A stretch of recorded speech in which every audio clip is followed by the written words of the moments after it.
इमाम तिरमिज़ी ने अपनी सुनन के अंदर इस हदीस को लिखा है। नबी पाक सल्लल्लाहु अलैहि वसल्लम ने इरशाद फरमाया, क़यामत का दिन होगा, एक शख्स को अल्लाह के हुजूर लाया जाएगा, 99 रजिस्टर उसके गुनाहों से पुर होंगे और इतने लंबे होंगे कि जहाँ तक निगाह जाती है वहाँ तक जो है ना वो उनकी लंबाई होगी। अल्लाह ताला की बारगाह से आवाज़ आएगी, मेरे बंदे बताओ किसी गुनाह का इनकार करते हो? अर्ज़ करेगा मालिक नहीं। फिर आवाज़ आएगी कि कोई फरिश्तों ने तो नहीं तुझ पर जुल्म कर दिया? तो अर्ज़ करेगा मालिक ये भी नहीं है बात। आवाज़ आएगी बताओ कोई उज़्र है बचने के लिए?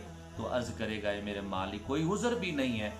तो वहाँ पे मेरा रब एक खूबसूरत अंदाज में अपने बंदे को बचाने के लिए फरमाएगा, ऐ मेरे बंदे एक नेकी तेरी मेरे पास मौजूद है। वो नेकी क्या है मैं कुर्बान जाऊं?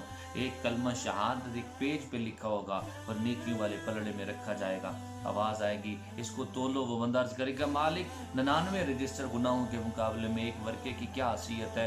तो आवाज़ आएगी कि ऐ मेरे बंदे आज तुझ पर जुल्म नहीं किया जाएगा। आरफ़े खड़ी बोले मियाँ साहब कहते हैं, रहमत दा दरिया इलाही ते हर दम वगदा तेरा, जे एक कतरा बख्शे मैनू ते कम बन जाता मेरा। वो बंदा वो हैरान हो परेशान होगा कि आज ये मामला क्या है।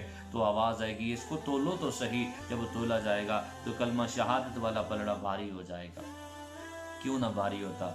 मेरे मुस्तफ़ा करीम फरमाते हैं अल्लाह का नाम तमाम नामों से वज़नी है, अल्लाह का नाम तमाम नामों पे हावी है।